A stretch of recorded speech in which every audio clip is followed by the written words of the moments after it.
So good evening everybody. It's from Jayshree from Department of Biomedical Engineering from SNS College of Technology. So I'm going to take theories of evolution from Unit 3 Genetics and Immune System for the course for Biology for Engineers. Okay.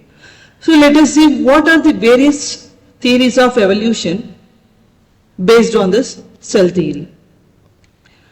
So first one is what? Darwin's theory. It is nothing but natural selection.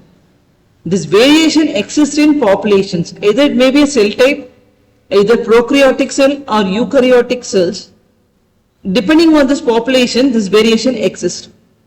This organism with advantageous traits survive and it can also reproduce.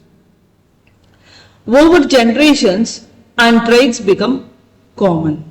This is what this example is what? Industrial melanoma in peppered months. So let us see the another theory is nothing but Lamarck's theory. It is what?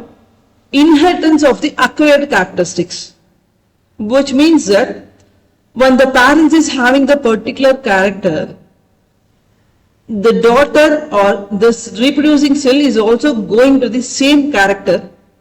That is what this Lamarck's theory. So organisms develop traits during their lifetime due to use or disuse. These acquired traits are passed to offspring. So example is what? Giraffe's neck, right?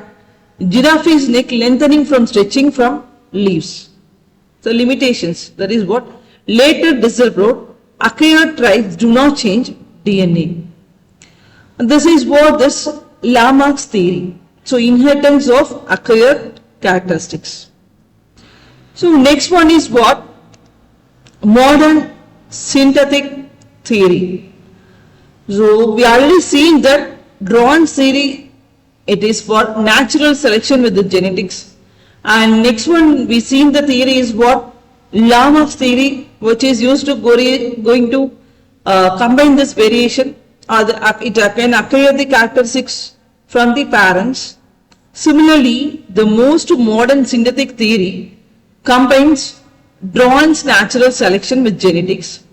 It includes mutation and genetic recombination, gene flow and genetic drift. This is the best example of this modern theory. So let us see how this chromosome is formed from the chromatid. So initially the chromosome is formed from the chromatid, so which contains one centromere. Up and down one single chromatid is formed. Next one is what? If it is duplicated, with the center of this, with the center centromere, the two cells are again duplicated. That forms this sister chromatids. So this forms this 23 pairs of the chromosome in every human cells. This forms the chromosomes which is the distribution of this DNA replication. This chromosome is used to going to distribute the DNA. So which is a very important factor for the human beings to find the genes, right?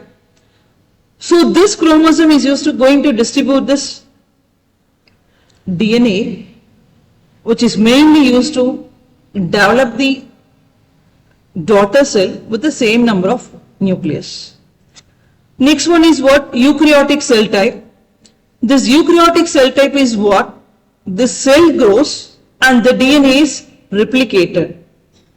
DNA is replicated in the cells.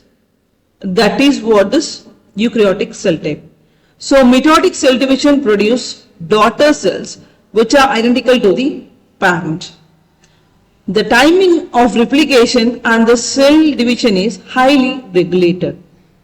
So for example, if this is going to divide the cell division, first G1 stage will take place and then synthesis stage take place, again G2 stage will take place. Once it completes all the cell divisions in one single cycle, Again it starts another cell to divide. This is what eukaryotic cell type. So the synthesis stage, we already seen that it is duplicated, right? So this duplicated cell is stored in this synthesis stage. Okay, that's all about the theory of evolution, drawing theory, Lorenz theory, and most modern synthetic theory. So thank you all. Have a great day.